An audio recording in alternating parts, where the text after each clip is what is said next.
Hoy te voy a quitar la venda de los ojos, la fisiopatología de shock. Y justamente ese problema, que lo tenemos todos de grado, shock igual hipotensión, es el que hace, eso es en primer punto, un primer mito que vamos a sacarnos de la mente. Ya está. Esta parte es crucial. Estas dos curvas, tanto el VO2, DO2, como la curva de Frank-Starling, son dos gráficas, y me voy a poner entre las dos, son dos gráficas que tenemos que tener en el cerebro junto con mi valoración clínica, ¿correcto? Y hasta este momento no he metido nada en la presión arterial. Porque la presión arterial es una consecuencia de mi manejo, es un parámetro más, que obviamente, para que todo el mundo entienda, por convención se ha determinado medirlo, porque así tiene que ser, tiene que haber, no todo el mundo pues tiene ultrasonido, pues no todo el mundo tiene el concepto, ni tiene por qué tenerlo, ¿no? Y tiene que haber consenso para que el paciente pues, aún sin medir lo que te estoy diciendo, pueda sobrevivir con medidas básicas. Pero es un resultado, no es mi gol porque no está en relación a mi definición. Hipoperfusión tisular, ¿correcto? Frank-Starling, X va la precarga. Y vamos a unirlo con una variable que algunos la botan al piso, aún en condición, y sobre todo cuando recién viene el paciente por emergencia, es la valoración, ¿no?, de la presión venosa central, ¿correcto? Porque el PIB puede afectarlo. Entonces, esta PVC puede tener cierto factor de corrección cuando son las tendencias. Ojo, y lo voy a anotar acá. Tendencias. Nuestra vida son tendencias. No es algo perfecto. No. Usted tiene que ver, sube, baja, se mantiene igual. Ya. Ahora, el volumen sistólico lo puedo inferir con el eco, ¿no? Y para eso te demora 5 minutos. No, pues te demoras un poquito. Hablemos claro. Volumen de eyección, muy bien, lo que puede estar haciendo también al BTI, ahí no puedo hacer nada. Gasto cardíaco. Gasto cardíaco, pues, comunidad, ya somos más fuertes. Gasto cardíaco, ¿correcto? Ya. Muy bien, entonces todo es muy bonito hasta ahí, ¿no? Entonces uno dice, ¿cómo funciona esa curva de Frank-Starling? Esa curva de Frank-Starling dice, ok, tú le vas a poner volumen, ¿no?, al paciente, ¿no?, durante un determinado tiempo que está aquí, ¿no es cierto? Y en este tiempo, mientras tú cargas de volumen, ¿no es cierto?, la parte hemodinámica, ya sea con cloruro, ya sea con poligelina o hemacel o solución polielectrolítica. Ojo que la polielectrolítica, ¿no?, es una solución que tiene el sodio menos de 140. No es una solución isosmolar. Mucho cuidado en el caso del paciente con shock. Ya lo dije, voy soltando cosas. Entonces, hay un tiempo en el que tú le administras volumen a un paciente, ¿sí?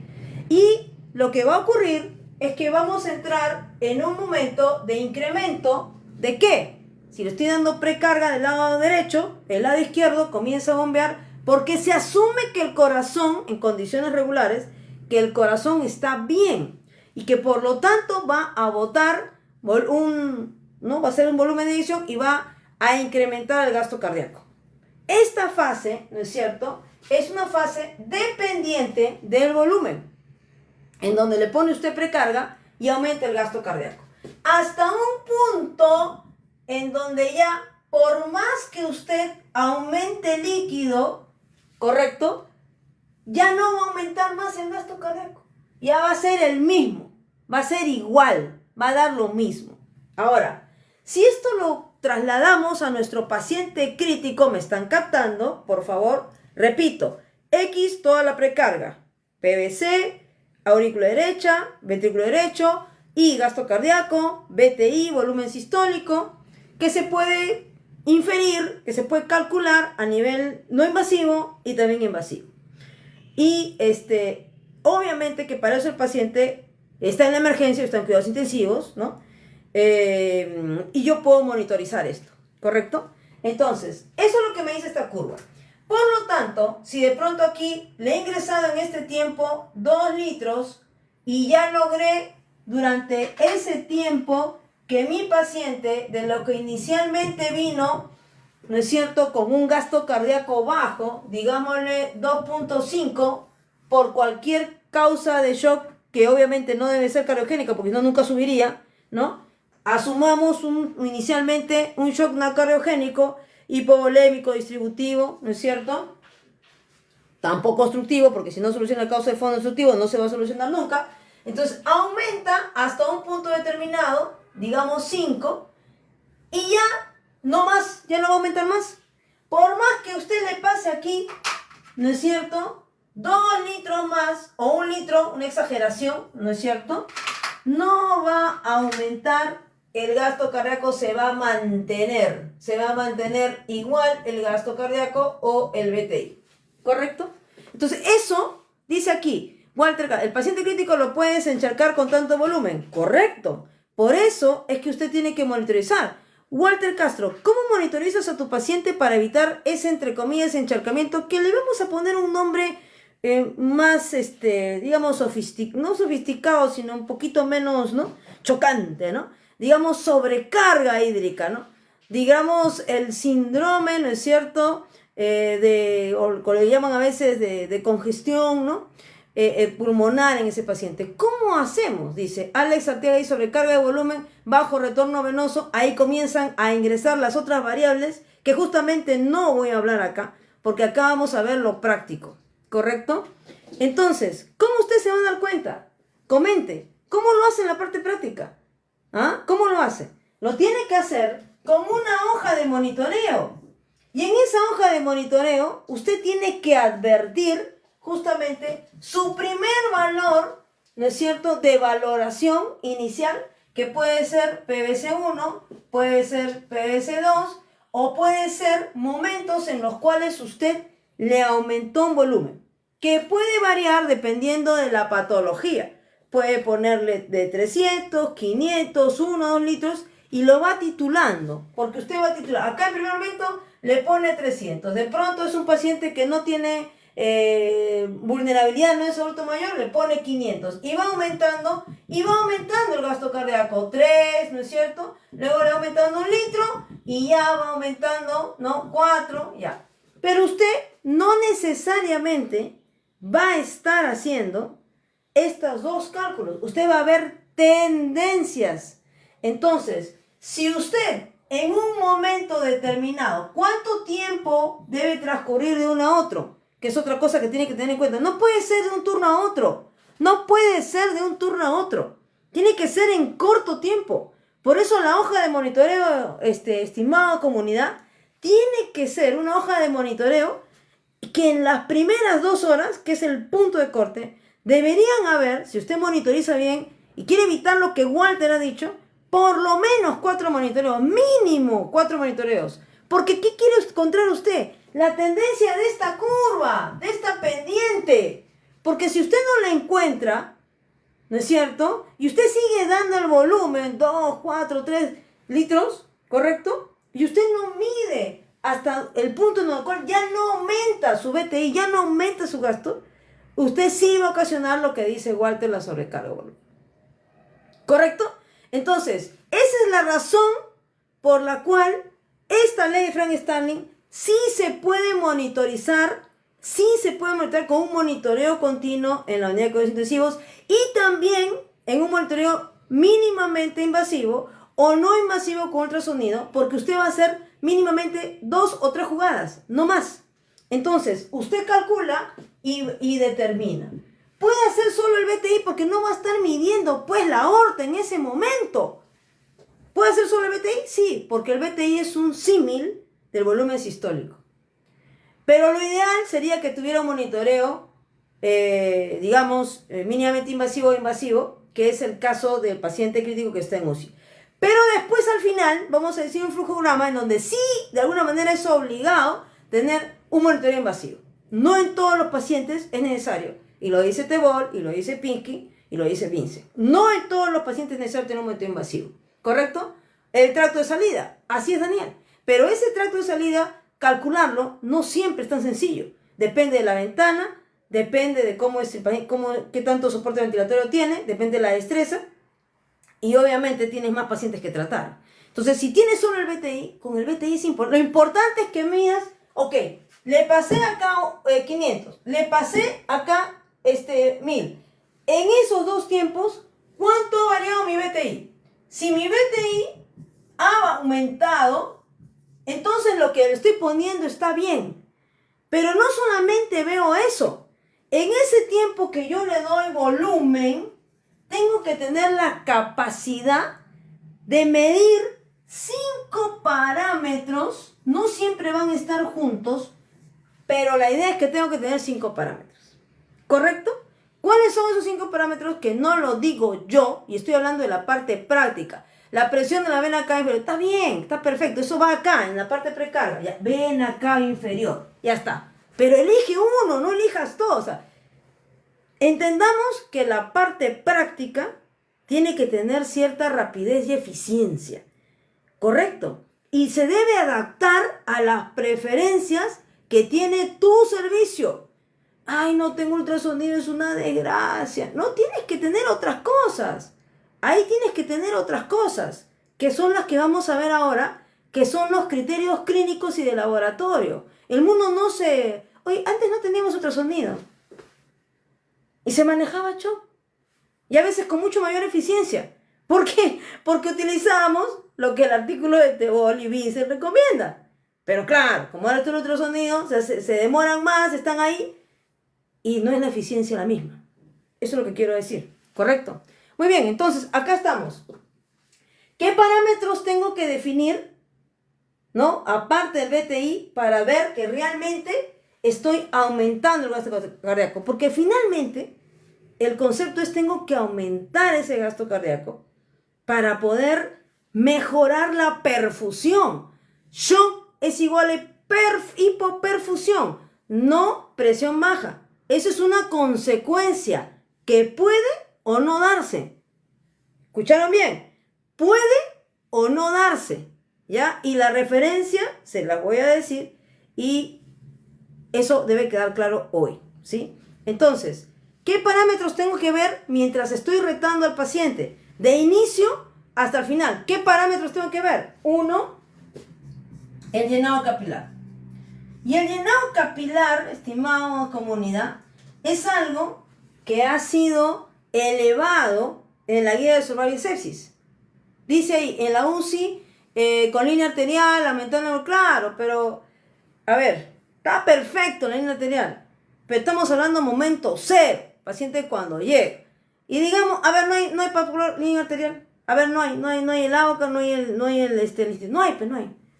O sea, tenemos que considerar todas las condiciones, todos los condicionantes, ¿no? Todo lo que puede ocurrir mal, ¿correcto? Mutting score, así es, muy bien, Dani, muy bien. Entonces, tengo que ver llenado capilar. Si ese llenado capilar tiene dos extremos, o está muy lento, más de 3 segundos, y para eso tengo que entrenarme en verificar cómo se hace el llenado capilar. El llenado capilar no es estar ahí apretando el dedo, pero que parece que le van a destruir y luego lo sueltan. No, pues, ¿no? Suavemente el pulpejo de dedo, ¿no? Y luego lo sueltan y ven la reacción de cuánto tiempo se llena. Hay una técnica para eso, ¿correcto? Hay que repasar semiología, eso no lo vamos a hacer acá, ¿eh?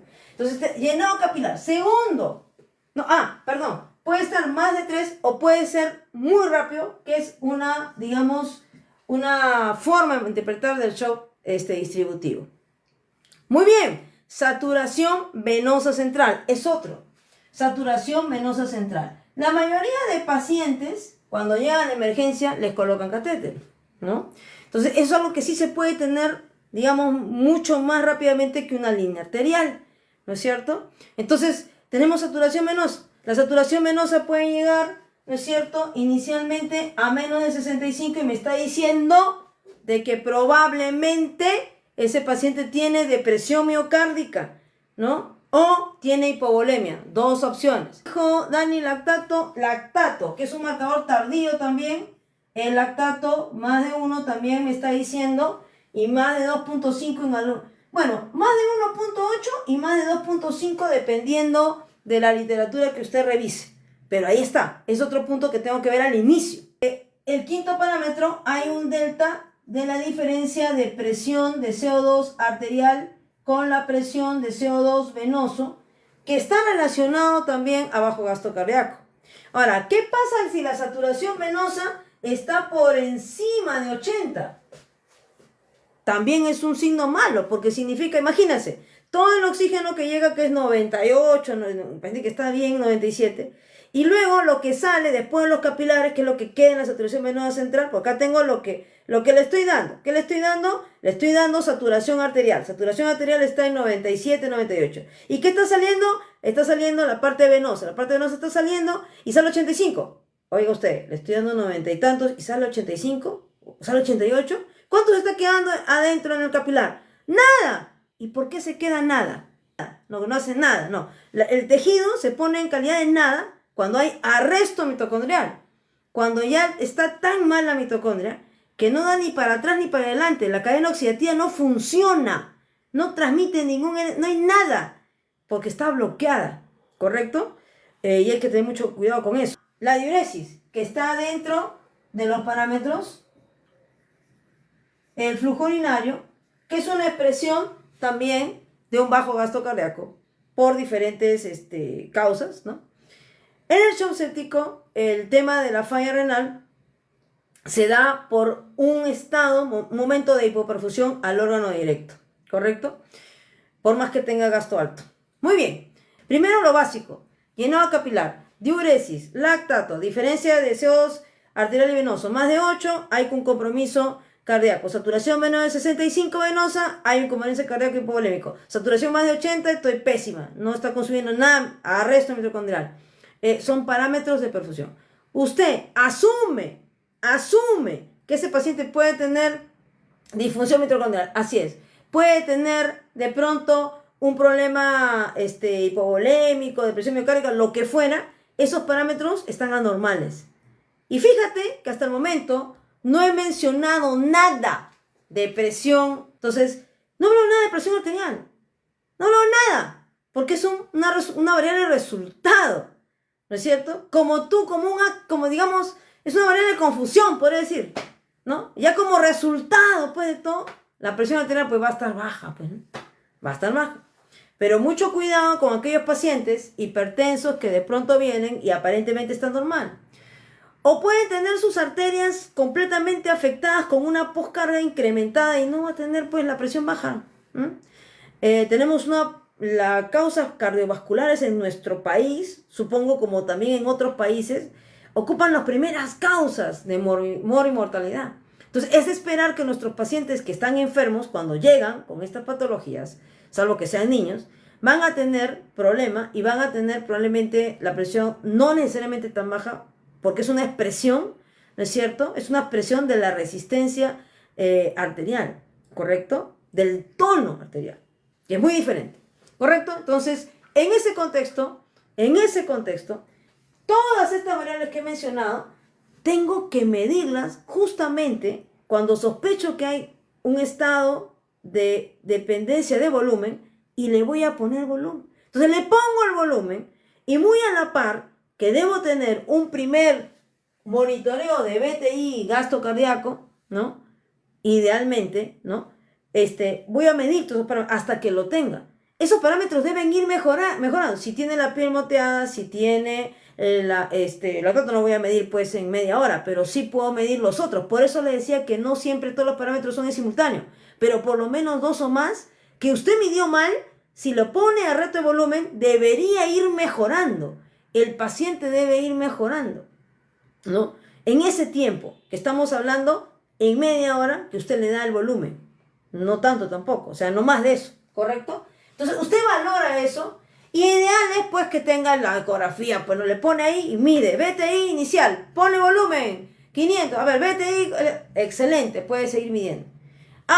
También puedo hacer la prueba de medir el BTI levantando las piernas, pero ese BTI levantando las piernas es en el paciente que no está en ventilación mecánica. Ojo, paciente que no está en ventilación mecánica es la prueba de levantar las piernas, que también es otra variable que puedo utilizar.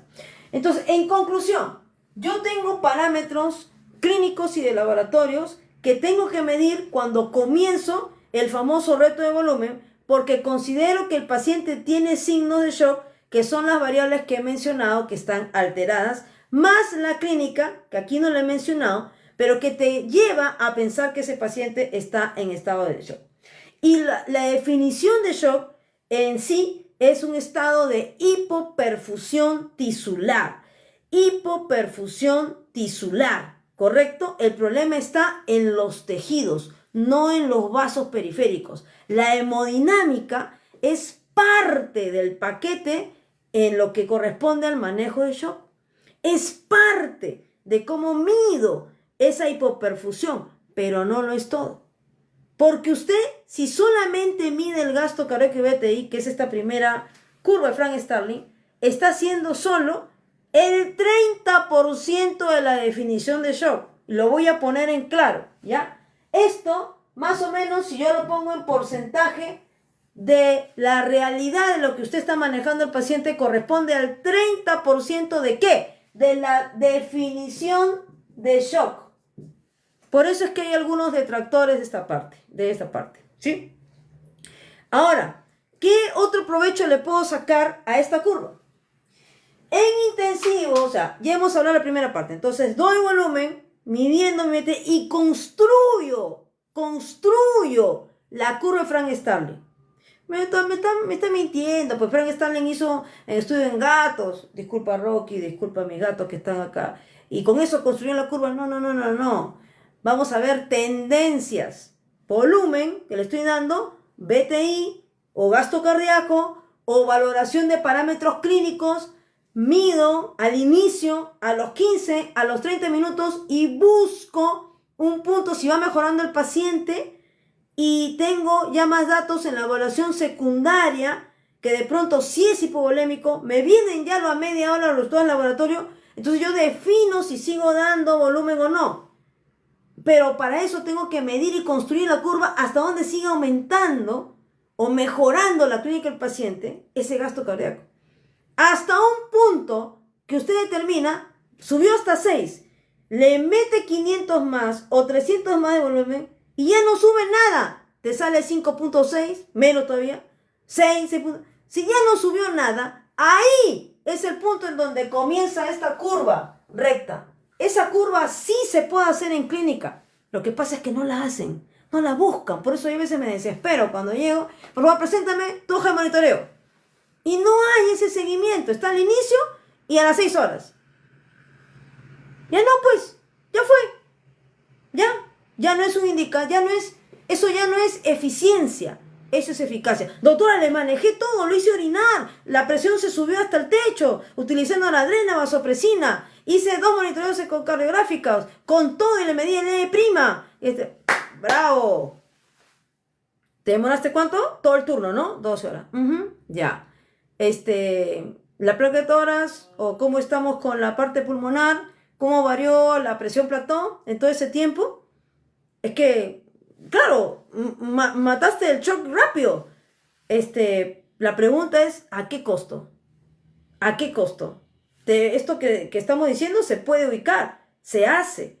Bueno, el buen médico que aplica el concepto fisiológico lo hace de manera práctica. Yo lo que quiero demostrar es que esta curva se puede hacer de manera práctica. No es que es una cosa de laboratorio. No, se puede hacer. ¿Correcto?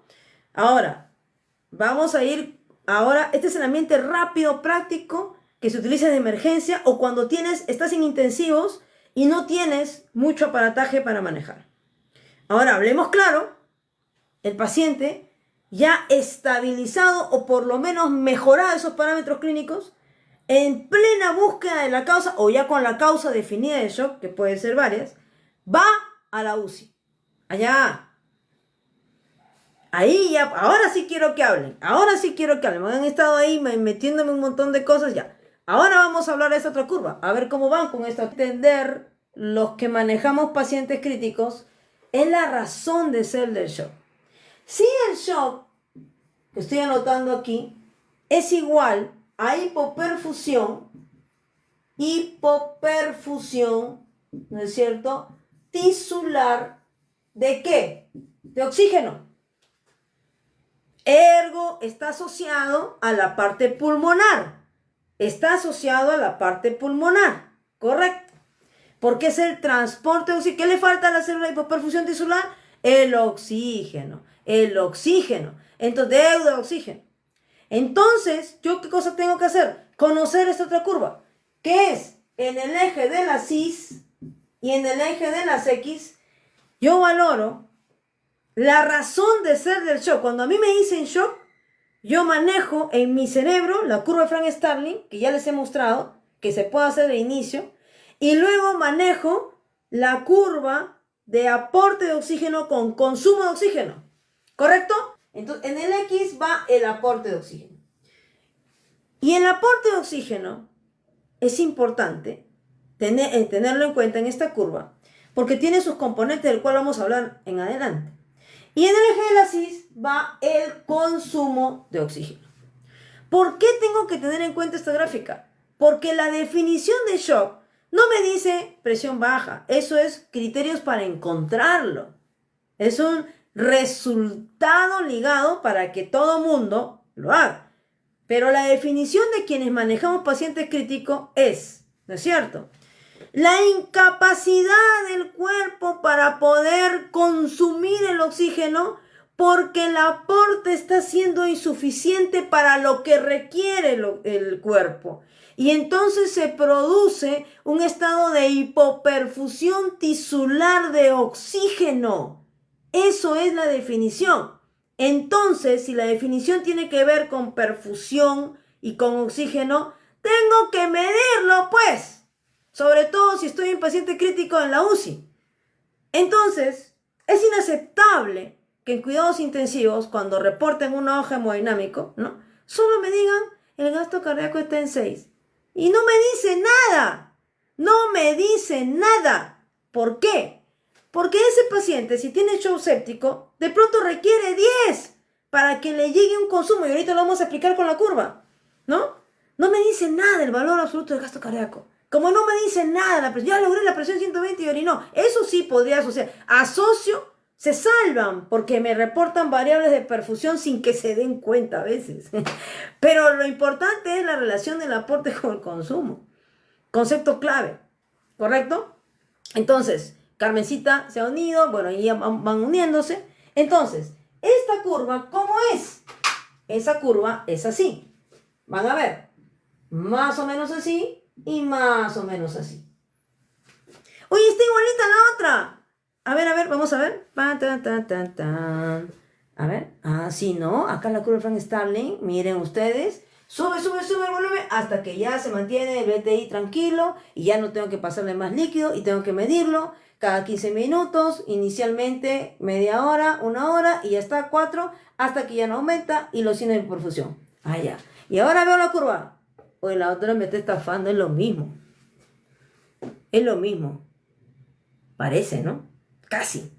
Ya, pues sí, lo mismo hay que recordarlo, pues, ¿no? Entonces, acá vemos que hay un periodo en el cual, cuando usted tiene un DO2, nivel 1 aquí, hasta un nivel de aporte de oxígeno 2, en el cual, aumentando el aporte, el VO2 que usted tiene es casi, ¿no? Está casi relacionado. Aumenta uno, aumenta el otro. Aumenta uno, aumenta el otro. ¿Correcto? Ya. Este periodo, o esto de aquí, ¿no? Este rango, ocurre a partir de un punto clave, cuando el DO2 va por debajo de 700. Por debajo de 700, ¿sí?, y entre 400 aproximadamente, y en cifras aproximadas, generales. Porque si ustedes se supone que como paciente, han visto paciente crítico, lo han medido todo el tiempo. Les doy la clave para quienes no lo suelen medir todo el tiempo.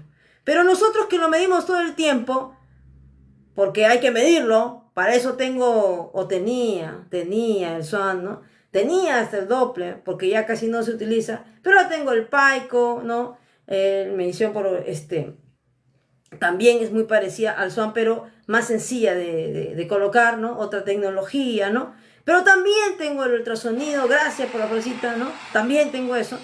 Pero bueno, la cosa es que lo tengo que medir, ¿ya? Entonces, paso de 400 a 700, ¿no? Y va a aumentar el VO2. Perfecto, muy bien. Pero eso, ¿cómo lo calculo en el monitoreo hemodinámico? Pues ya, el monitoreo hemodinámico termina con la medición del DO2, VO2 y su relación. La relación entre el VO2 y el DO2, lo que doy versus lo que consume, debe ser más de 25. Esto es lo que debo ubicar y debo calcular. ¿Cómo lo calculo? Pues acá en el DO2 es muy sencillo. El DO2 depende del gasto cardíaco, ¿correcto? Y depende del transporte del oxígeno. Y tu transporte de oxígeno depende de quién lleve el oxígeno pues al tejido. ¿Quién transporta el oxígeno? De acuerdo a los 9 procesos. ¿Quién transporta? A ver, que me responda. ¿Quién transporta? En esta ecuación, el hemoglobina. Muy bien, están atentos, están atentos. Entonces, el hemoglobina, ¿no es cierto?, que transporta, ¿no?, una cantidad de oxígeno. Cada molécula de hemoglobina, ¿cuánto oxígeno transporta? Póngamelo ahí, por favor. Si lo miden, pero claro, como tienen sus calculadoras, ponen ahí para los lados y no lo hacen manualmente. Ya lo olvidan. Ahí está, muy bien. 1.34 o 36 por gramo de oxígeno. Excelente. Y luego, pero ya en esta época nadie lo tiene en la memoria. No, es que no se trata de memoria. Nuevamente, no siempre vas a tener tu celular en la mano. No siempre. Se te va la luz, se te va la carga, se malogra el sistema. Entonces, hay cosas que las tienes que saber así, ¿correcto? Ya. Entonces, si cada molécula transporta 1.34 o 1.36, dependiendo de la literatura, lo multiplico por la hemoglobina que tiene el paciente, el gasto cardíaco, y por una constante de 10 que tiene que ver con una conversión interna. Entonces, usted así calcula el aporte de oxígeno, ¿correcto? Y entonces puede graficar esto. Porque ya hemos dicho que lo calcula el BTI, bueno, estamos en intensivos, acá sí tienes que medir pues el diámetro de la arteria, acá sí tienes que poner la línea arterial, el paico, acá sí tienes que tener el gasto cardíaco. No te pases pues, ¿no? Ya, entonces estamos hablando de tanto que me reclamaban la línea arterial, acá sí pues, acá sí. Acá si no lo hacen, en un paciente que tiene esos parámetros alterados y que tiene dos inotrópicos, que es la recomendación de una literatura de Tebol, si tiene dos inotrópicos utilizados, deberías tener un monitoreo invasivo. Deberías tener un monitoreo invasivo. Y él te dice, el ultrasonido, por lo que ya he explicado al inicio, que no voy a volver a decir acá, ¿no? Hay que tener cierto cuidado, que lo puedes hacer si son... A ver, ¿en qué condición? Tiene varios recursos humanos. Entonces, obviamente, mientras uno está haciendo, el otro va evolucionando y va manejando pacientes. Pero si no lo tienes, que es el 98% de las áreas de emergencia y cuidados intensivos, ya pues, ¿no? Ya. Entonces seguimos. Ya calculamos ahí mi aporte de oxígeno. Y ahora calculo mi consumo. A ver, ¿qué me dicen? ¿Cómo calculo el consumo? Arteria venosa, por ejemplo, gasto cardíaco. Sí, o sea, tiene que ver con tener la saturación venosa y hace la misma operación, ¿no? Y resta la saturación arterial con el contenido y el gasto cardíaco de la parte venosa. Y al final, ¿no es cierto?, te sale una cantidad de consumo de oxígeno que usualmente en reglas generales 250 suele ser un número aceptable. Y hay rangos también. El aporte normal está entre 700 y 1200, generalmente. El aporte, generalmente. Lo que te dicen los textos y lo que uno utiliza cuando mide, ¿no? Y la parte del consumo oscila, ahí está, 150, 300, 250. Perfecto, muy bien. 600, 1900, perfecto, si notes. Así es. Entonces yo lo calculo por algo, pues. Entonces, aquellos que calculan el gasto cardíaco y terminan y se van a dormir de su guardia sin medir el aporte del consumo no han hecho nada. O bueno, pueden ser eficaces. Han mejorado la presión. No han hecho ni nada. Ya. Pero probablemente si hubieran hecho esto, lo hubieran hecho en menor tiempo, con menos sobrecarga de volumen, con menos compromiso en el pulmón, con menos sobrecarga en general y menos balance positivo. Esa es la diferencia. Hay una diferencia enorme de calidad cuando haces calidad en paciente crítico. Una cosa es hacer lo mismo con un manotazo, ¿no? Manejas todo, pero tienes las consecuencias que afrontar, y otro en donde eres fino y obviamente tienes lo que, lo que las recomendaciones te dan. Para eso tienes que tener recursos humanos, preparación, los conceptos claros. Bien, entonces, volviendo al punto, tenemos acá, ¿no es cierto?, nuestro consumo de oxígeno y nuestra curva. Entonces, entre un aporte de 400 a 700, el consumo, ¿no es cierto?, se hace dependiente del DO2. ¿Qué cosa quiere decir? Que si yo aumento el DO2, ¿qué va a pasar con el VO2? Va a aumentar en esta transición. Por lo tanto, en algunos pacientes que tienen el aporte bajo y están en este rango, ¿y cómo puedo saber que tiene el aporte bajo? Aparte de calcularlo, intuitivamente, digamos, estás solo, no tienes más, tú solo tienes 15 pacientes, pero intuye pues. O sea, si tu hemoglobina está baja, si tu paciente tiene depresión miocárdica porque tiene el llenado capilar súper lento y tiene antecedente cardíaco, es por demás que ese paciente va a hacer depresión miocárdica. La sepsis genera depresión miocárdica en el 50%. O sea, es tirar una moneda al aire. Cuando el paciente se complica en sepsis, hay una posibilidad de que tenga depresión miocárdica, sí, o sí. O sea, va a tenerla de alguna forma. ¿Correcto? Entonces tienes que apostar a esta opción. Entonces, esa figura fue la que utilizaron hace muchos años para decir, ah, eso es lo que utilizó River, pues, ¿no? ¿Qué utilizó River hace muchos años? Bueno, en realidad no es hace tanto, bueno, ya no, bueno, la cosa es que lo hizo, entre el 2000 por ahí, y River lo que decía es, ya pues, si tú aumentas el gasto cardíaco, ¿no? Aumentas la hemoglobina, ¿no? En el algoritmo, ¿recuerdan? ¿No? El rigor, tanta vaina, ya. Aumentas y obviamente aumentas también el consumo porque él asumía esta fase, ¿correcto? Pero no siempre va a ser así. Ahora, esta es la curva normal. ¿De qué se olvidaron? Bueno, para empezar, River no trabajó solo. Esos eran trabajos de Shoemaker, antes de él, que era un cirujano, ¿correcto? Y después vino Tebol y los mató a los dos. Bueno, ya, volvamos a la curva de sepsis. Entonces, ¿qué pasa con la curva de sepsis por la cual esta figura se puede dar? La curva de sepsis es más o menos así. Es más echada. ¿Qué significa eso? Uy, no se ve muy bien, ¿no? Vamos a ponerlo de otro color. Si ese es verde, vamos a utilizar este naranja, creo que se ve mejor de contraste. Y vamos a tener esta curva. Más o menos así, ¿correcto? Esto es en sepsis, no sexis, sepsis, ¿ya? ¿Qué significa eso? ¿Qué significa eso? Uy, nuevamente rompecabezas. No es mi bot, soy yo. Y ahora para acá, ya. Menos mal le atiné. 2001, así es. Claro, es que la emergenciólogo sabe, pues, ¿no? Cómo defienden a su River. Pero está equivocado, ya. Bueno, acá entonces está la sepsis, ¿no? Entonces, en la sepsis, ¿qué pasa? Ese periodo ventana en el cual el VO2 es dependiente del aporte de oxígeno, gasto cardíaco, hemoglobina, ¿correcto? Oxígeno, ¿correcto? Ventilador mecánico, ¿ya? Es más amplio, Entonces, yo puedo tener, ¿no es cierto? Puede ser que acá está en 700, ¿ah? Acá está en 700, ¿y este punto cuál es? 1200, 1400. Porque se hace totalmente dependiente el VO2 al DO2. Y bajo esa premisa, ¿me captan? Bajo esa premisa es que Shoemaker, cirujano, Rivers, emergenciólogo, determinaron que sí valía la pena ponerle pues incremento de DO2 porque en teoría aumentaba el consumo de oxígeno y al aumentar esa relación disminuía la hipoperfusión tisular de oxígeno. Tiene lógica, tiene fundamento, es extraordinario, es sencillo, se puede medir, pero depende del momento en el que estás haciendo eso. Depende del momento en el cual estás haciendo eso.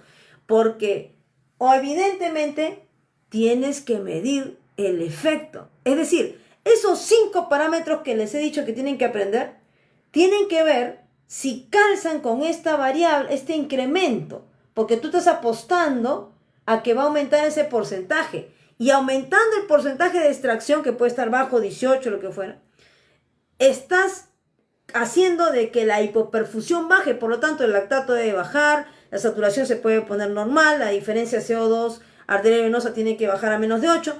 Esos parámetros tienen que mejorar, ¿correcto? Porque ahí estoy haciendo eficiencia y viendo que realmente este DO2 está ayudando al paciente en consumir el oxígeno. Si eso no lo compruebo, de nada me sirve aumentar el aporte de oxígeno. Ahora, he dicho bien, el aporte de oxígeno, aquí va el gasto cardíaco. Y el gasto cardíaco puede ser lo que le dé la gana. Puede ser 4, 5, 10, 12, dependiendo de lo que el paciente requiera para orinar, para disminuir la saturación, aumentar la saturación venosa renal o ponerla normal. Va a variar. Y cada paciente es diferente. ¿Correcto? Y que quede claro que en sepsis eso se hace más dependiente y que fue la razón por la cual nuestros amigos determinaron, ¿no? Ya leí los nombres, River, Shoemaker, de que tenía lógica aumentar el aporte de oxígeno, y lo que dijo Shoemaker en su momento como cirujano era aumentemos el gasto cardíaco, y lo que dijo River en su momento es aumentemos la hemoglobina y la saturación venosa central. Extraordinario. Pero el tema era el momento. En el caso de Shoemaker se equivocó porque él lo quería hacer con cualquiera. Paciente posoperado, paciente en UCI posoperado que le iba mal, eso. Pero no, ya hay un punto de irreversibilidad, que donde por más que tú le aumentes el aporte de oxígeno no va a aumentar el consumo, porque ya llegó a un punto de no retorno. Y en el caso de River, lo dijo bien claro, early. El problema es que quisieron aplicar eso cuando el paciente ya estaba manejado. Y eso tenía que ser en momento cero. Pero muchos pacientes vienen ya manipulados, o los pacientes ya le hacen un manejo previo y alteran toda la ecuación. Y más si no suman, no, mejor dicho, no analizan los puntos, ¿correcto? Esos fueron los Waterloo, por los cuales después vino el artículo de Tebol, y Tebol es el que aclara que no solamente es el tema del gasto cardíaco, no solamente es el tema de aporte de oxígeno con porción, sino tengo que ver los valores, los parámetros clínicos y de laboratorio, que los voy a repetir: llenado capilar, saturación venosa, diferencial PCO2 arterial y venosa, piel moteada, ¿no es cierto? Y dentro de la parte clínica, diuresis, ¿no? Como resultado final, ¿no? Y estos parámetros son los que me determinan si realmente el paciente sigue en estado de shock. Y es lo que tengo que monitorear, ¿correcto? Como un resultado de mi buen manejo, ¿no? Ya sea aumentando la hemoglobina, aumentando el gasto cardíaco, teniendo en cuenta que sí mejoro esos parámetros y construyo mi curva y veo que el aporte está aumentando, el consumo está aumentando porque construyo esta curva, ¿correcto? En mi monitoreo lo puedo hacer al igual que la curva de Frank-Starling. Entonces tengo una correspondencia. Le aumento el aporte con mi dobutamina, le aumento el gasto cardíaco. Si no tiene taquicardia más de 100, obvio. Si está el llenado, digamos el barril lleno, ahí tiene una buena cantidad de volumen que ya le he dado al paciente. O le pongo hemoglobina si no está contraindicado y si está indicado en el paciente, ¿no? Entonces yo ya tengo una construcción, ¿no?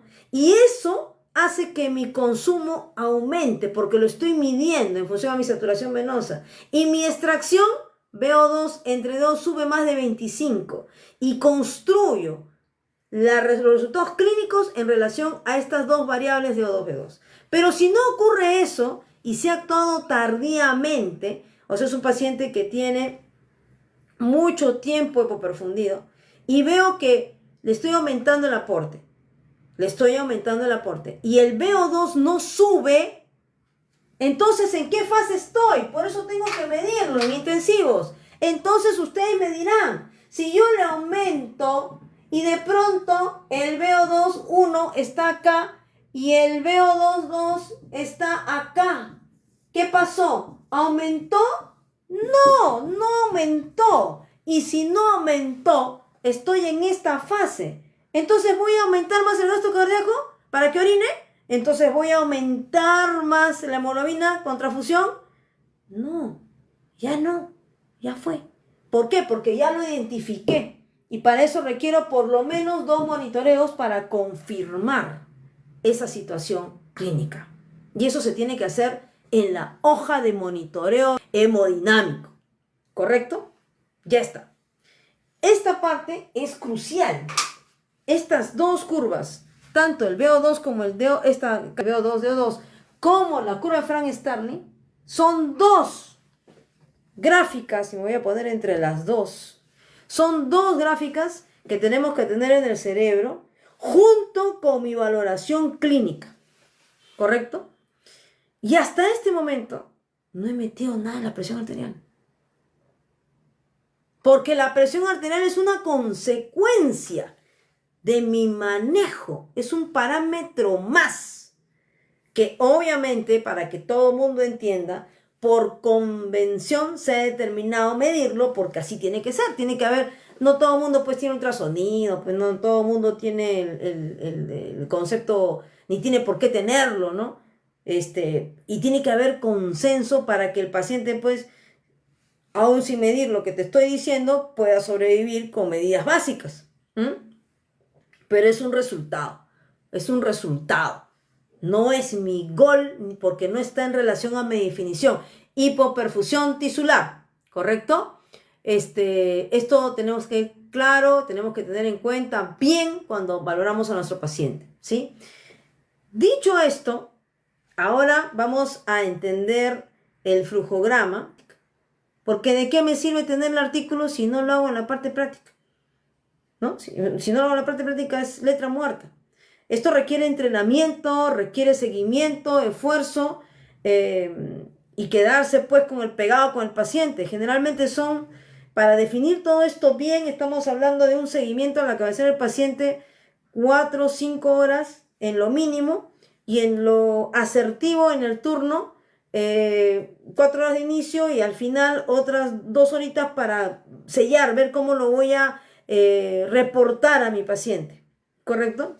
Y eso que no he hablado nada todavía de los tipos de shock, cómo los voy a determinar a nivel hemodinámico. Solo he hablado del gasto cardíaco, porque en el interín hay otras cosas más. Eso lo vamos a ver en estos momentos, ¿sí? Muy bien. Entonces, esos son conceptos básicos que tengo que tener en mi monitoreo hemodinámico. Ahora, vamos a hablar, yo tengo que ir a manejar un paciente crítico con esto en mi cerebro. Para sellar lo más temido en el paciente hemodinámico, que lo comentaron de la sobrecarga, eso lo podemos ver con una pequeña adecuación aquí, en este nivel, ¿no es cierto? Cuando yo ya tengo aquí, entre mi nivel 1, entre que comienza a haber un gasto cardíaco, digamos, normal, ya no sube mi gasto cardíaco. ¿Qué va a pasar con el agua pulmonar extravascular? Va a comenzar a incrementarse de manera exponencial, ¿no? Como siempre, el agua pulmonar extravascular. Y esto se mide con el E', que ya le he dicho que debe estar más de 12 o 15 si es septal o lateral, o también con la misma agua pulmonar extravascular, el ELVI que sale en el PAICO. ¿Correcto? Entonces hay una relación directa entre el gasto cardíaco que se mantiene normal y el incremento exponencial del agua pulmonar extravascular, que también se mide en intensivos. Ahí sí se mide en intensivos. Ahora, en intensivos, para sellar la idea del BPP, también, ¿no es cierto? Aquí, en lo que corresponde al ingreso de agua, yo también puedo calcular, en lugar del BTI, puedo calcular, ¿no es cierto?, la variación de presión, ¿no es cierto?, la variabilidad de presión de pulso. ¿Y eso qué tiene la línea arterial? ¿Para qué ponen la línea arterial si no ponen en el monitor el BPP? No entiendo. Bueno, el BPP 1 y el BPP 2 conforme voy analizando, colocando el líquido, ¿correcto? Ahora, ese BPP tiene condiciones Estoy subiendo, digamos, en conocimiento lo que hacemos ya en intensivos. Ahí el BPP, ¿no? Para los que no conocen, más o menos, ¿no? En la línea arterial, que tiene que estar bien calibrada, dicho sea de paso, si tiene FA al paciente, ya fue. Si tiene compromiso aórtico, ya fue. Ya eso no lo puedo valorar. Y se mide paciente en ventilación mecánica. El BPP, ese BPP, me determina la interacción corazón-pulmón. Es la expresión del corazón-pulmón. ¿Correcto? Ya. Entonces, ese BPP, normalmente yo acá tengo la línea arterial, ¿no? Está así, ¿no? Entonces, cuando lo normal es que se mida esto, ¿no? A 12.5 de velocidad, ¿sí? Eso lo miran en su monitor, ¿ya? Y generalmente, si no hay variabilidad, están casi igual. Cualitativamente lo veo, lo pongo y lo veo, oye, están igual, perfecto, está igual. Ya, eso está igual, significa que la variabilidad, el BPP probablemente esté menos de 12, ya está. Eso, si el volumen tidal está en 8 o más mililitros por kilo de peso, como condición, ¿correcto? ¿Y cómo se ve cuando hay variabilidad? Pues voy a ver, acá está mi línea, y uno está alto, el otro está chiquito, llega al final, el otro está chiquito, o sea, así pues, variabilidad significa, no que tenga FA, sino que el nivel de la presión, ya no es igual, está más bajo aquí, está más bajo aquí, está más bajo, ¿por qué? ¿Por qué? Porque como no hay suficiente volumen, los cambios del corazón y pulmón se van a sentir, se van a ver en esa curva, en esa variedad de presión. Eso, ¿correcto? Se van a sentir. Entonces, cuando se sienten, se va a manifestar en el BPP. Cuando yo veo esto, es un indicador de que no hay suficiente volumen. Entonces, tengo que mejorar ese BPP. Mejor dicho, tengo que bajarlo. No tengo que subirlo. Es al revés de la PVC. Tengo que bajarlo.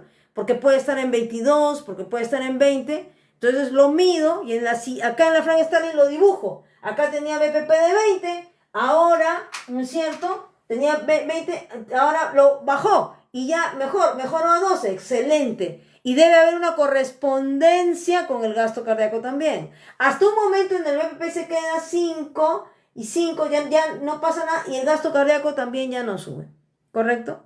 Ahora, ¿qué pasa cuando el paciente está en ventilación mecánica y el volumen está en 6 porque están haciendo ventilación protectiva? Bueno, casi nadie hace a 6, pues, o sea, bien difícil, bien raro ya. Pero digamos que por ahí, ¿no? Hay alguien que vino a Making Physiology, que sabe que el síndrome de estrés es grave, que sabe que el paciente está complicado, que sabe que está en la fase ya proliferativa fibrótica y que ya no vamos a hacer más nada por ese pulmón y mantiene ventilación protectiva, ok, y hace una infección y se complica con el shock, lo que fuera. Entonces, ese paciente, el BPP, vas a tener que calcularlo diferente. Entonces, ahí partes de 3%. Cuando el volumen minuto no está en 8, sino está en 6, el valor de BPP que yo tengo que buscar, independiente del valor 1, vamos a poner aquí el valor 1, este es el valor 1, cuando tiene el volumen minuto 6, digámoslo así, ¿no? Y acá tengo un valor 2 con volumen minuto de 6, ¿no? ¿Qué es lo que tengo que hacer? Yo tengo que ponerle a ese paciente, tengo que cambiar, ¿no es cierto? Acá está con 6, ¿no? Acá en la variación, tengo que ponerle el volumen minuto de 8 mililitros por kilo. 8 mililitros por kilo. O sea, tengo que subir y cambiar el ventilador mecánico. Eso se llama el reto del volumen tidal. El reto del volumen tidal en paciente crítico está relacionado al BPP. Y si hay una variación de 3%, o sea, independiente, de pronto acá no es 20, pues de pronto acá es 12, de pronto es 10. Pero cuando le puse volumen y varió en 3%, es decir, bajó, digamos, a un valor de 5, entonces sí hay respuesta. Se puede decir que sí, efectivamente estaba hipovolémico porque varió 3%, porque tenía un volumen tidal de 6 mililitros por kilo. Búsquenlo. de pronto es un poco complejo entenderlo ahorita, para aquellos que de pronto en intensivos no están muy acostumbrados a este tema, que deberían estarlo, y aquellos que están introduciendo la línea arterial, pero también vale, que también estamos haciendo ya, el paciente ya está en UCI. Entonces miren las cosas que uno espera encontrar en la hoja de monitoreo en un paciente crítico en cuidados intensivos, ¿correcto? PVC para calcular la resistencia, lo que es el BPP, el gasto cardíaco, el BTI, valor 1, valor 2, le puse agua, 300, 500, ¿cuánto subió el gasto cardíaco? ¿Cómo están mis parámetros de hipoperfusión? Ok, si le tomé y el paciente tiene noradrenalina y vasopresina, Teboul te dice, disculpen que lo voy a decir para que se busque.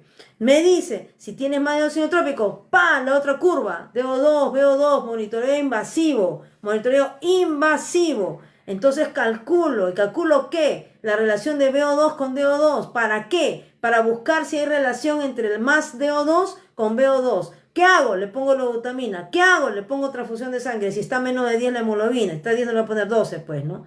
Y veo la curva. Y también los parámetros de resultado, diuresis, llenado capilar, lactato, saturación.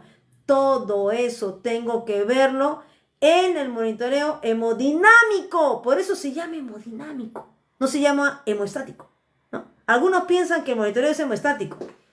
Algunos piensan que el monitoreo es hemostático porque hacen uno a la entrada y uno a la salida. Toman una foto y luego otra foto así. Y con eso todavía me dicen, ya está, con la presión bien, ya le pusimos noradrenalina, me está orinando.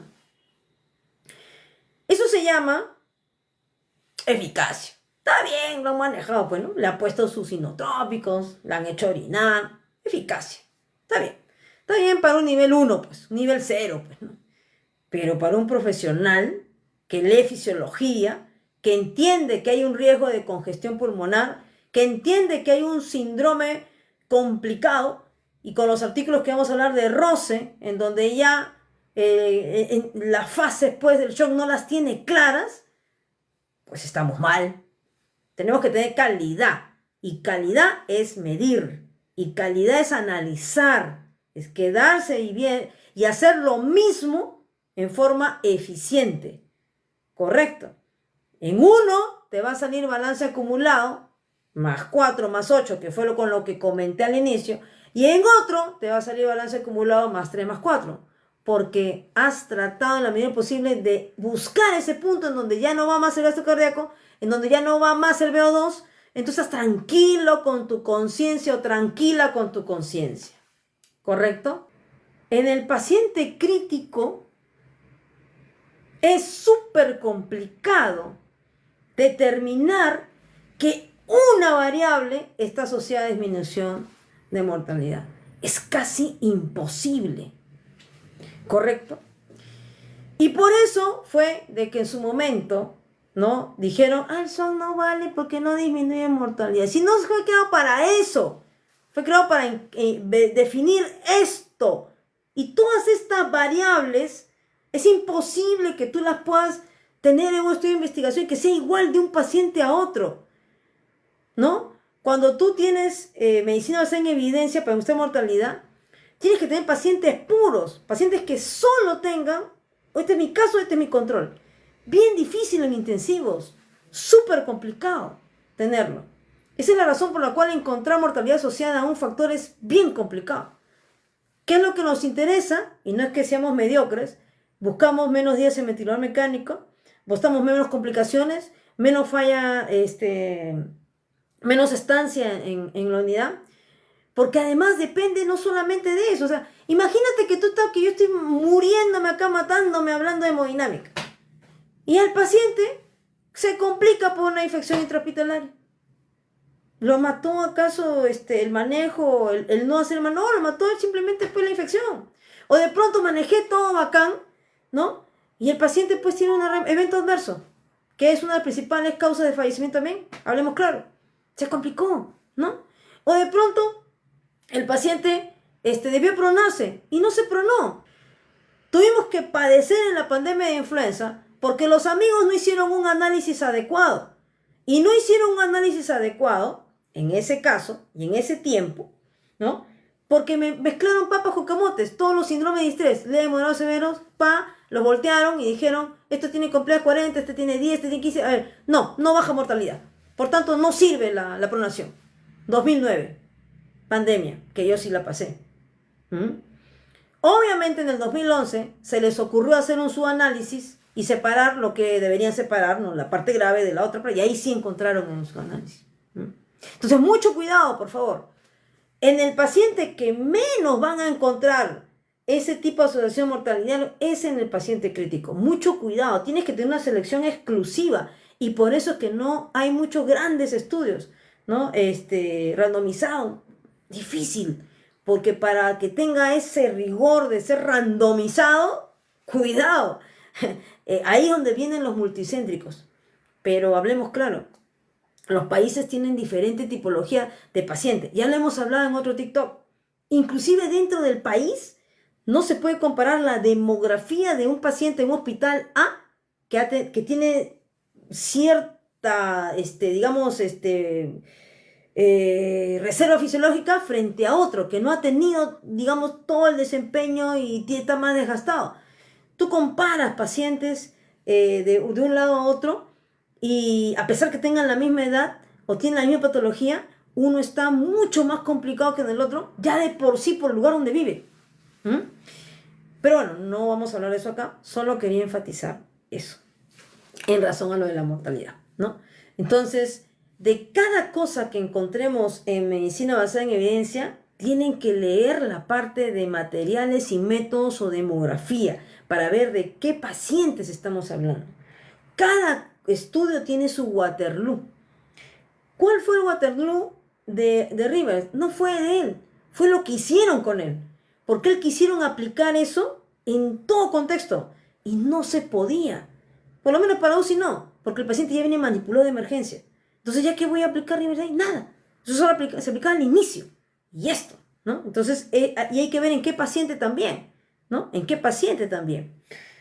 Lo otro, cuando transfundo, el otro Waterloo fue la transfusión de sangre, ¿no es cierto? Ese glóbulo rojo no es lo mismo cuando el tiempo de vida de ese glóbulo rojo tiene menos de 45, 75 horas en relación a otros.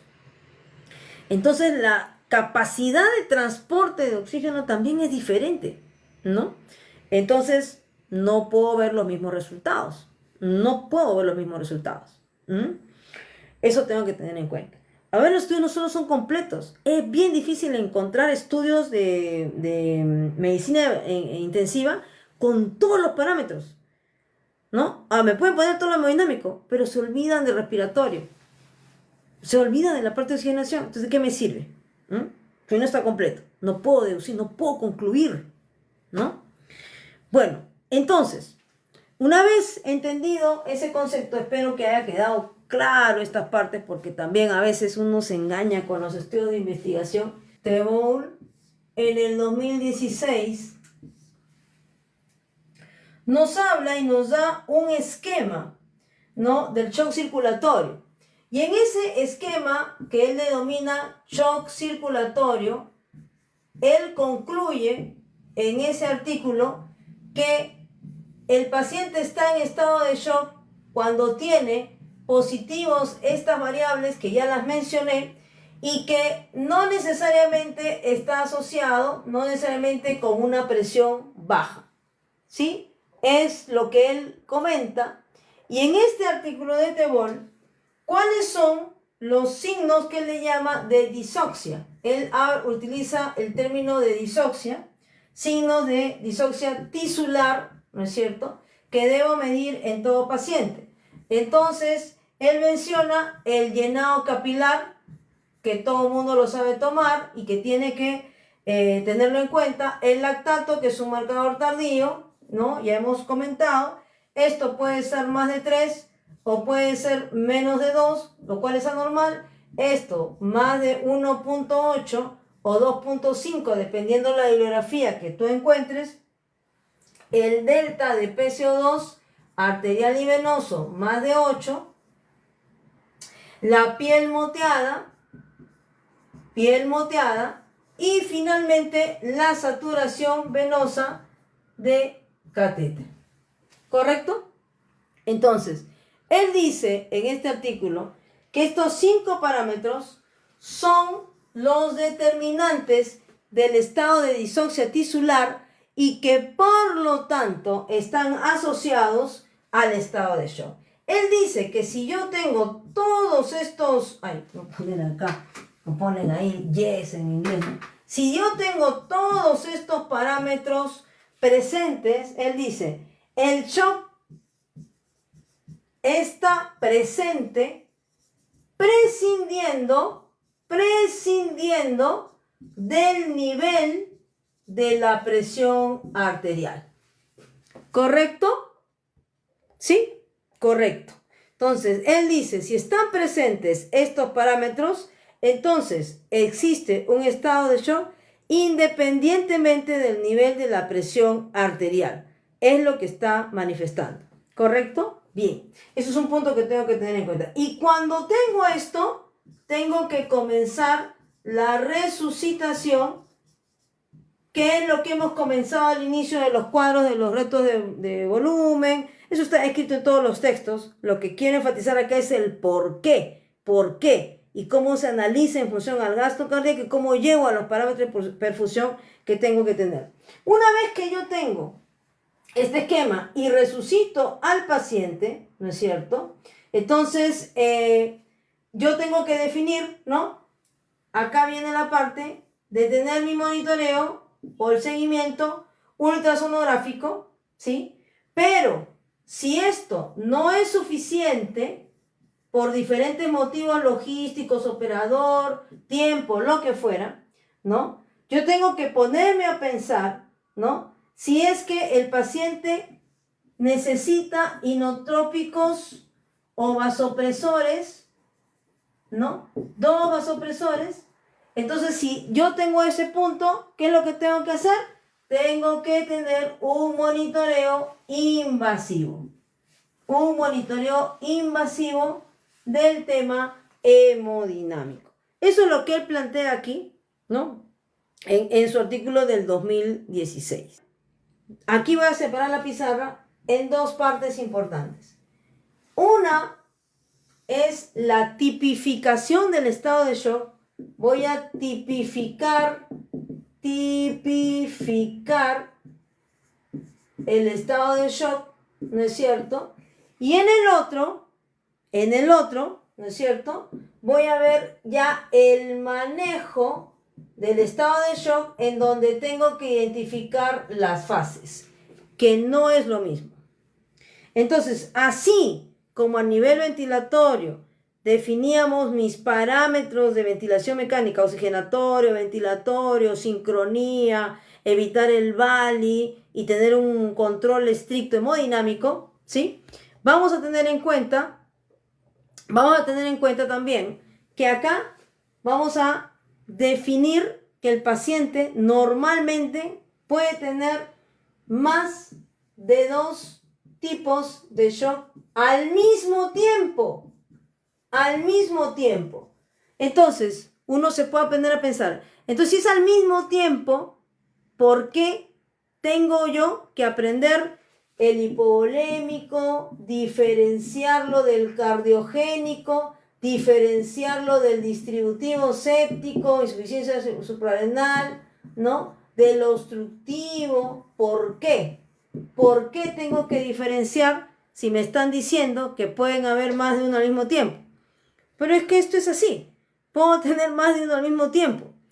Y yo tengo que aprender a diferenciarlo porque el manejo no solamente va a depender del líquido que yo le voy a poner, que de hecho todos van a requerir cierta cantidad de volumen, sino inclusive el cardiogénico, sino que va a depender el manejo adicional que me va a permitir rescatar a ese paciente y llevarlo a la zona de recuperable, ¿sí?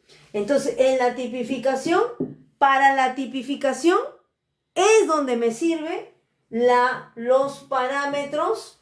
Acá sí que sirven los parámetros, los famosos parámetros hemodinámicos, ¿correcto? Entonces, con las gráficas anteriores de DO2, BO2 y curva de Frank-Starling, yo manejo el inicio del shock porque tiene lógica toda la parte fisiológica. Acá, en un segundo momento, tipifico mi tipo de shock o cuántos están metidos. Y aquí, sí, para diferenciarlos, sí tengo que tener en cuenta, todos van a estar probablemente con la presión baja o normal y con hipoperfusión, pero sí tengo que dividirlo. Acá sí vale la pena el tema de la resistencia vascular sistémica o el índice de resistencia vascular sistémica, cómo va el gasto cardíaco en líneas generales, y ahí puedo tipificar. Pero es bien sencillo, porque en resumidas cuentas, el distributivo generalmente va con gasto normal o con un gasto cardíaco incrementado, y la resistencia vascular va a estar en el suelo, ¿no? El cardiogénico, vamos a tener un gasto cardíaco bajo, con el BTI bajo, y vamos a tener una resistencia aumentada. En el hipovolémico también, dependiendo del momento, vamos a tener una resistencia aumentada y un gasto cardíaco bajo. En el obstructivo puede ser que tengamos el gasto cardíaco normal o bajo y la resistencia la vamos a tener incrementada, ¿no? Entonces uno puede decir, ya, pero entonces así puedo identificar un otro. El gran problema es que va a haber superposición de todo ello. Porque ya hemos dicho que en el caso, acá vamos a poner, son más de 2 generalmente. Entonces, generalmente, en el estado de shock séptico, que es lo más frecuente, voy a tener normal, ya, es casi una normalidad, porque hemos dicho que la depresión miocárdica se presenta hasta en el 50% de los pacientes.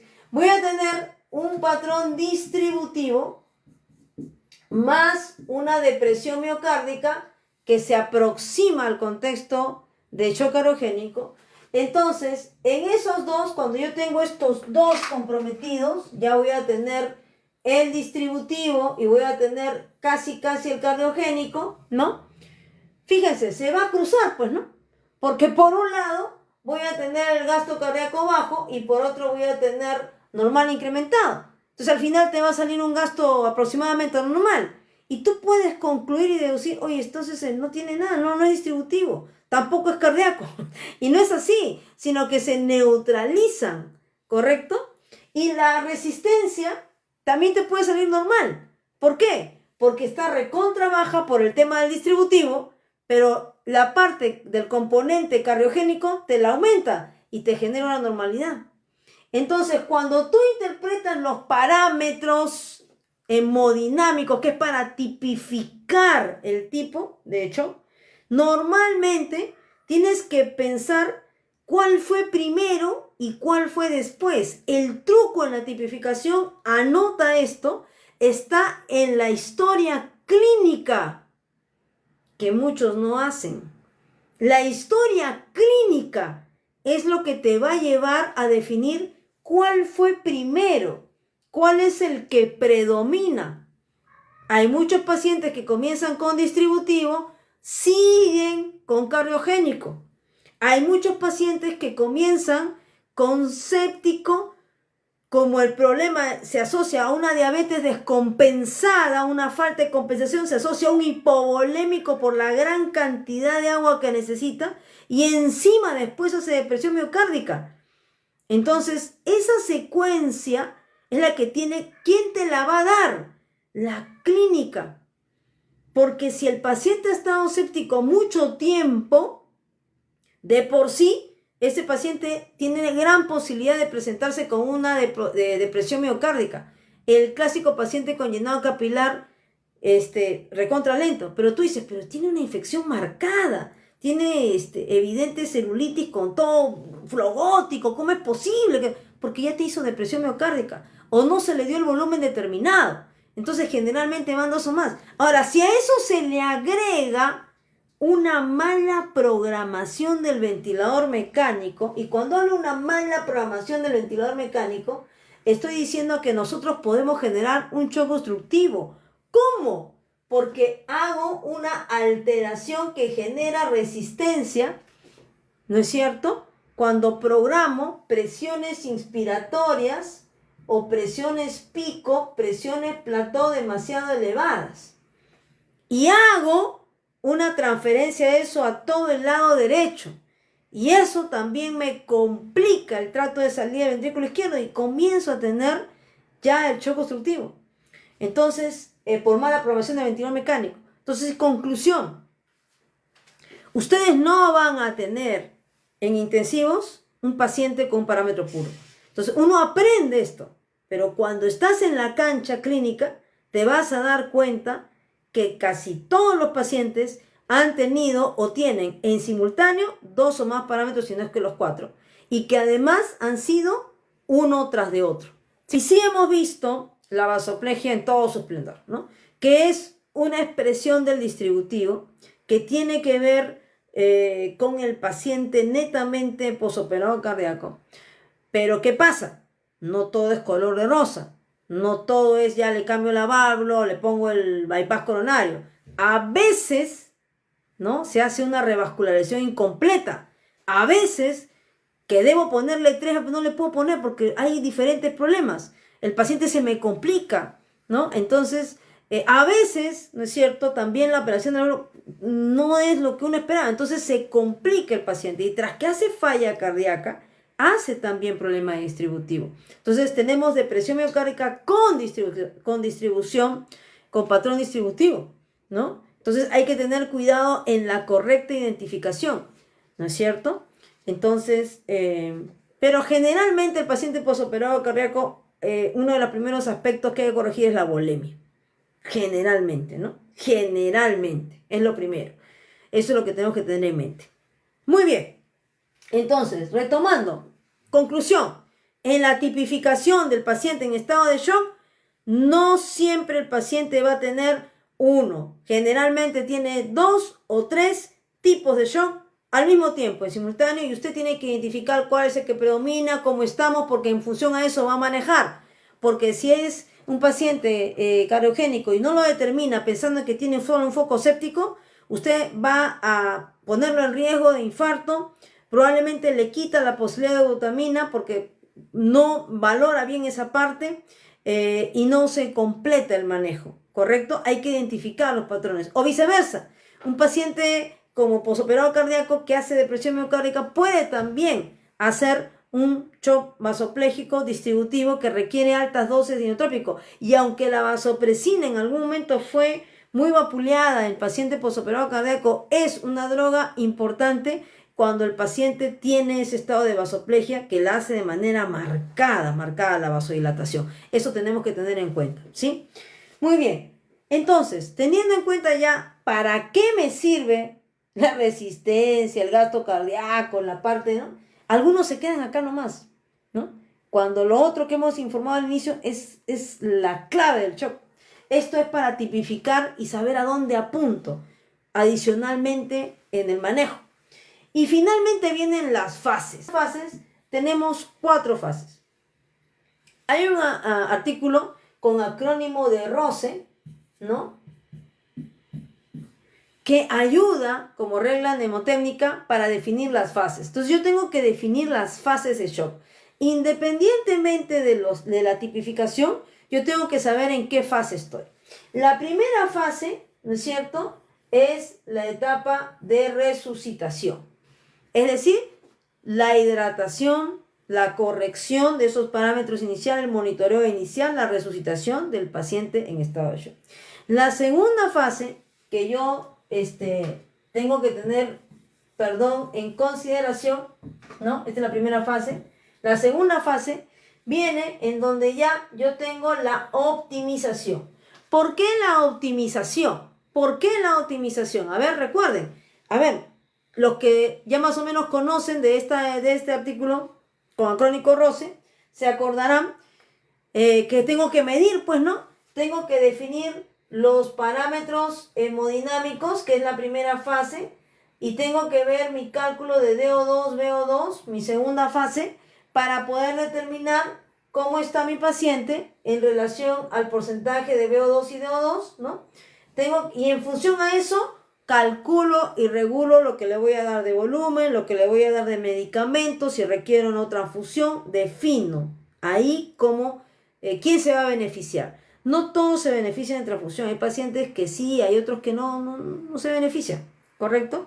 Muy bien, entonces esa es la segunda etapa de optimización en donde comienzo lo que se llama un monitoreo hemodinámico, muchas veces mínimamente invasivo o invasivo. Línea arterial, PAECO, eco seriado, ya se determina lo que tiene que hacerse, ¿correcto?